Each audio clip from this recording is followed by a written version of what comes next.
ముఖ్యమంత్రి గారు ఢిల్లీకి పోతా ఉన్నారు.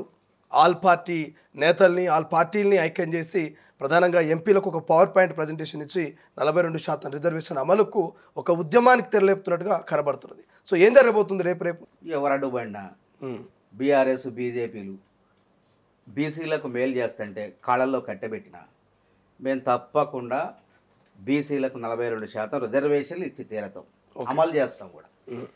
అసలు బీజేపీ బీసీలకు ద్రోహం చేస్తుంది. ఇవాళ రాష్ట్రపతి గారి దగ్గరికి ఫిబ్రవరి నెలలో బిల్లు పంపించింది. బిల్లు పంపిస్తే దాన్ని తిప్పి పంపట్లేదు, ఆమోదించట్లేదు, వ్యతిరేకించట్లేదు. అట్లా నిలుపుదల చేసుకొని ఆ బిల్లును అట్లా తొక్కి పెట్టారు. సుప్రీంకోర్టు ఇటీవల ఏం చెప్పింది, ఏ బిల్లు అయినా సరే తమిళనాడు విషయంలో ఏ బిల్లు అయినా సరే రాష్ట్రపతి కానీ గవర్నర్ కానీ మీరు 3 నెలలకు మించి నిలుపుదల చేయొద్దు, ఆపొద్దు, ఒకవేళ అట్లా పెట్టుకుంటే ఆ బిల్లు ఆమోదించినట్టు లెక్కే అని చెప్పింది, స్పష్టంగా చెప్పింది. అయినా అంత స్పష్టంగా సుప్రీంకోర్టు చెప్పినప్పటికి కూడా వీళ్ళు రాజ్యాంగ వ్యతిరేక శక్తులుగా వ్యవహరిస్తున్నారు. అంటే కోర్టు తీర్పులు అంటే వీళ్ళకి నమ్మకం లేదు. కాబట్టి ఇక్కడ రామచంద్రరావు గారు ఆయన ఒక మాట అంటాడు, ఆయన ఒక లాయరు, మరి ఈయన ముందే చెప్తాడు జ్యోతిష్యం, అది కాదు ఇది కూడదు. అసలు మనసులో మీకు చిత్తశుద్ధి లేదు బీజేపీకి. అసలు ఈరోజు ఈ దేశంలో అమలవుతున్న రిజర్వేషన్లన్నీ కూడా కాంగ్రెస్ ప్రభుత్వాల పుణ్యమే ఆయా వర్గాలకు రిజర్వేషన్ ఫలాలు అందుతున్నాయి. ఎస్సీలకు ఎవరు రాజ్యాంగంలో పెట్టి అమలు చేసింది కాంగ్రెస్ ప్రభుత్వం కదా, ఎస్సీ ఎస్టీలకు.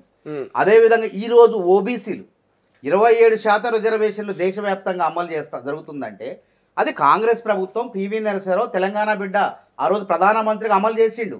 ఎప్పుడైతే విపి సింగ్ ప్రభుత్వం 1990లో ఆయన మండల్ కమిషన్ సిఫార్సులు 27% రిజర్వేషన్లు అమలు చేయాలని చూస్తే ఆ విపి సింగ్ ప్రభుత్వానికి మద్దతు ఇచ్చినటువంటి బీజేపీ పార్టీ ఎప్పుడైతే ఈయన బీసీలకు పార్లమెంట్లో చట్టం చేసి రిజర్వేషన్లు అమలు చేస్తాడని వార్త తెలంగాణలోనే మండల్ కమిషన్ ఉద్యమాన్ని కమండల్ అని చెప్పి ఒక ఉద్యమం చేశారు. వాళ్ళు చేసి రకరకాల పోరాటాలు చేసి తగలబెట్టుకొని ఆ విధంగా ఆ ప్రభుత్వానికి మద్దతు సమరించుకుంటే వాళ్ళు అమలు చేయకుండా ఆగిపోయింది.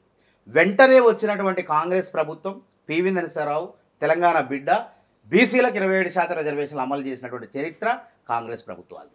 అదేవిధంగా 2006 వరకు కూడా ఓబీసీలకు అసలు హైదరాబాద్ సెంట్రల్ యూనివర్సిటీ దగ్గర ఇట్లాంటి దేశవ్యాప్తంగా ఉన్న ఐఐఎం, ఐఐటి వంటి విద్యా సంస్థల్లో, కేంద్రీయ విద్యా సంస్థల్లో రిజర్వేషన్లే లేవు.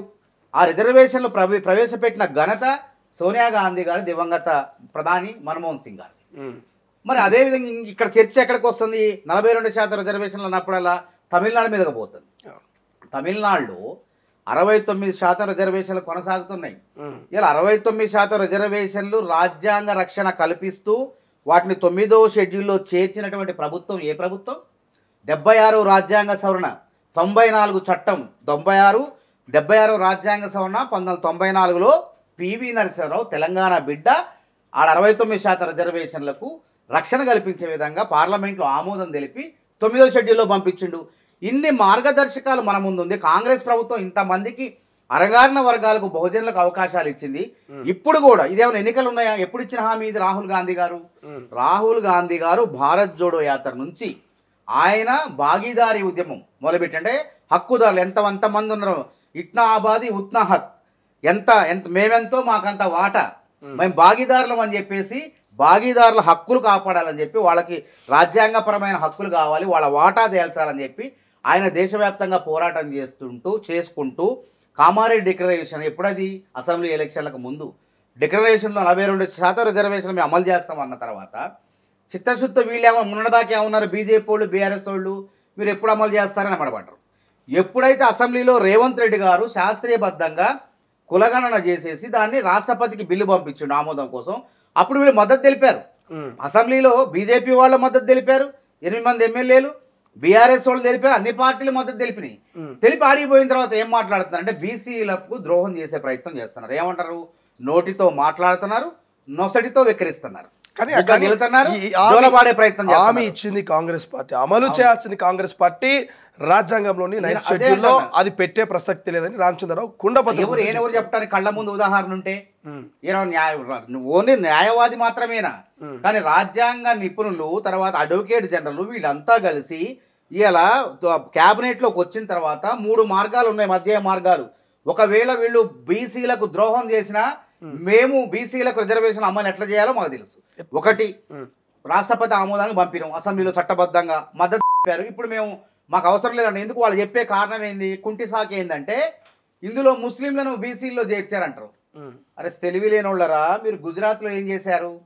170 ముస్లిం కులాలని గుజరాత్లో 170 ముస్లిం కులాలని ఓబీసీలో చేర్చారు. ఆడ ఫకీర్లు అని చెప్పి రకరకాల ముస్లిం పేర్లతో ఉన్నాయి. మళ్ళీ ఇక్కడ మనం ఏంది, వాళ్ళు నాయి బ్రాహ్మణులు ఉన్నారు, రజకులు ఉన్నారు, తర్వాత పారిశుద్ధ కార్మికులు ఉన్నారు. వాళ్ళు దుర్భరమైన పరిస్థితి వాళ్ళది. అట్లాంటి వాళ్ళు చదువు చెప్పాలని చెప్పి ఇట్లా రిజర్వేషన్ కల్పిస్తే వాళ్ళు ప్రయోజకులు చేయాలని చెప్పి కాంగ్రెస్ పార్టీ ఆలోచన చేసి బీసీల జనాభా ఎంత ఎవరు చేస్తారు? జనాభా గణన ప్రభుత్వాలు చేయవు. రాజ్యాంగబద్ధమైనటువంటి కమిషన్లు డెడికేషన్ కమిషన్లు చేస్తాయి. ఈ ముస్లింలకు 7 రాష్ట్రాల్లో రిజర్వేషన్లు అమలు అవుతుంది, తెలంగాణలో కాదు. గుజరాత్లో ముందు వాళ్ళు చేశారు, ఇవాళ గుజరాత్లో చేసి తెలంగాణలో ముస్లింలని అందులో చేర్చారంటారు. తెలివి తక్కువ మాట్లాడుతున్నారు. కాబట్టి చిత్తశుద్ధితో మీరు బీసీల పట్ల ఉండండి. ఇక్కడ బీసీలకు ఏ అన్యాయం జరగట్లేదు. బీసీల జనాభా 46.33%. అదేవిధంగా బీసీ ముస్లింలు ఎవరైతే మనం పెట్టుకున్నామో వాళ్ళని 10.25%. అంటే మొత్తం కలిపి జనాభా తెలంగాణలో 56.33%. ఇది శాస్త్రీయబద్ధంగా ఉంది.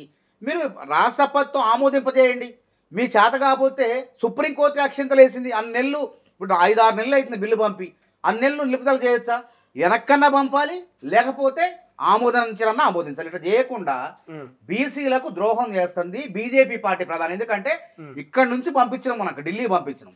అయితే మేము ఏ విధంగా పోతాం? ఒకవేళ రాష్ట్రపతి ఆమోదం తెలియదు, ఇలా ఆర్డినెన్స్, ఇక్కడ పంచాయతీరాజ్ చట్టం ఉంది. ఈ పంచాయతీరాజ్ చట్టంలో 285A నిబంధన రిజర్వేషన్ పెంచుకోవచ్చు అని చెప్పేసి దాన్ని సవరణ చేస్తే అయిపోయాయి. దానికి సహకరించడం అంటున్నాం. గవర్నర్ పంపి ఆర్డినెన్స్ ద్వారా గవర్నర్కు పంపించేసి సవరణ చేసిన తర్వాత ఎన్నికలకు వెళ్ళిపోవచ్చు. మనం హాయిగా మేము 42% రిజర్వేషన్లు ఇవ్వచ్చు. ఆర్డినెన్స్ కూడా మోసం అనేది బీఆర్ఎస్ చెప్తున్నారు. కవితనేమో సంబరాలు చేసుకుంటే కేటీఆర్ లాంటిలేమో అది మోసం అంటున్నారు. బీజేపీలో కూడా ఆర్ కృష్ణయ్య గారు మద్దతు ఎవరు అడ్డుపడొద్దు అంటాడు. ఆయన రాజ్యసభ సభ్యుడు, బీజేపీ నాయకుడు, రాజ్యసభ సభ్యుడు. ఎవరు అడ్డుపడొద్దు బీసీ రిజర్వేషన్ కాంగ్రెస్ అమలు చేస్తుంది అని ఆయన అంటాడు. రామచంద్రరావు ఏమో ఆయన సరే ఆయన అగ్రవర్ణం కాబట్టి వాళ్ళకి ఎట్లా ఉంటుంది మనసులో, అంతర్గతంగా దీన్ని అడ్డుకోవాలి అని చెప్పి ఏం వంక అంటే ఆ ముస్లింలని ఇందులో చేర్చారు. ఏ వంక అని చెప్తాను. మరి గుజరాత్లో ఎట్లా చేర్చారు అంటే దానికి సమాధానం లేదు.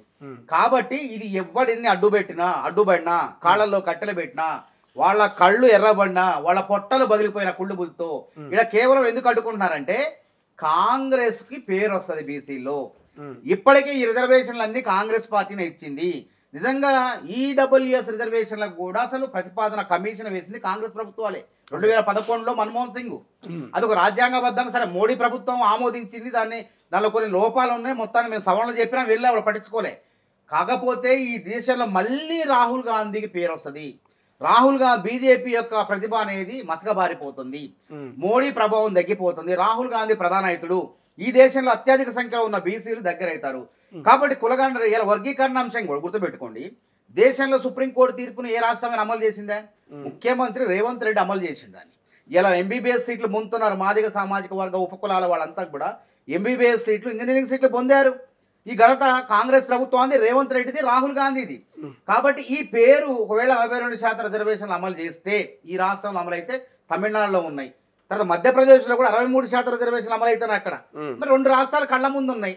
అట్లానే నిజంగా మీకు బీసీల పట్ల చిత్తశుద్ధి ఉంటే కేంద్ర ప్రభుత్వానికి, మోడీ ప్రభుత్వానికి, ఇక్కడ ఉన్న బీజేపీ నాయకత్వానికి వెంటనే పార్లమెంటు సహకరించండి. ఆ రోజు పివి నరసింహారావు ఏం చేసిండో, కాంగ్రెస్ ప్రభుత్వం ఏం చేసిందో తమిళనాడు వ్యవహారంలో 69% రిజర్వేషన్లు ఏ విధంగా పెంచుకున్నాం, అసలు రిజర్వేషన్లు ఎందుకు వద్దంటున్నాం, 50% ఎందుకు దాటొద్దంటున్నాం. Indira Sawhney versus union of India జడ్జిమెంట్లో ఆ జడ్జిమెంట్ సుప్రీంకోర్టు ఏం చెప్పిందంటే రిజర్వేషన్ల పరిమితి 50% దాటొద్దు అని చెప్పింది. దాటొద్దు దాని తర్వాతనే కదా మనం 69% రిజర్వేషన్లు పెంచుకోవడానికి 9వ షెడ్యూల్లో చేర్చడం అంటే అర్థమైంది మనం తెచ్చినటువంటి అమలు చేసినటువంటి దాన్ని రక్షణ కల్పించడం. ఏ కోర్టులు కూడా తప్పు పట్టమని అర్థం. 9వ షెడ్యూల్లో చేస్తే కోర్టుకు పోయినా చెల్లుబాటు కాదు. ఇప్పుడు తమిళనాడు వ్యవహారం సుప్రీంకోర్టులో ఉండొచ్చు, కానీ కోర్టులు కూడా తీర్పు ఇవ్వలేవు. కాబట్టి ఆ రక్షణే తమిళనాడు వ్యవహారం గతంలో కాంగ్రెస్ ప్రభుత్వం, పివి నరసింహారావు ప్రభుత్వం ప్రధానమంత్రిగా చేసిన మేలును, ఆ రాష్ట్రంలో వర్గాలకు చేసిన మేలుని తెలంగాణలో బీసీలకు చేద్దామని అంటే వీళ్ళు ముందే అసలు అనుమానాలు వ్యక్తం చేస్తారు.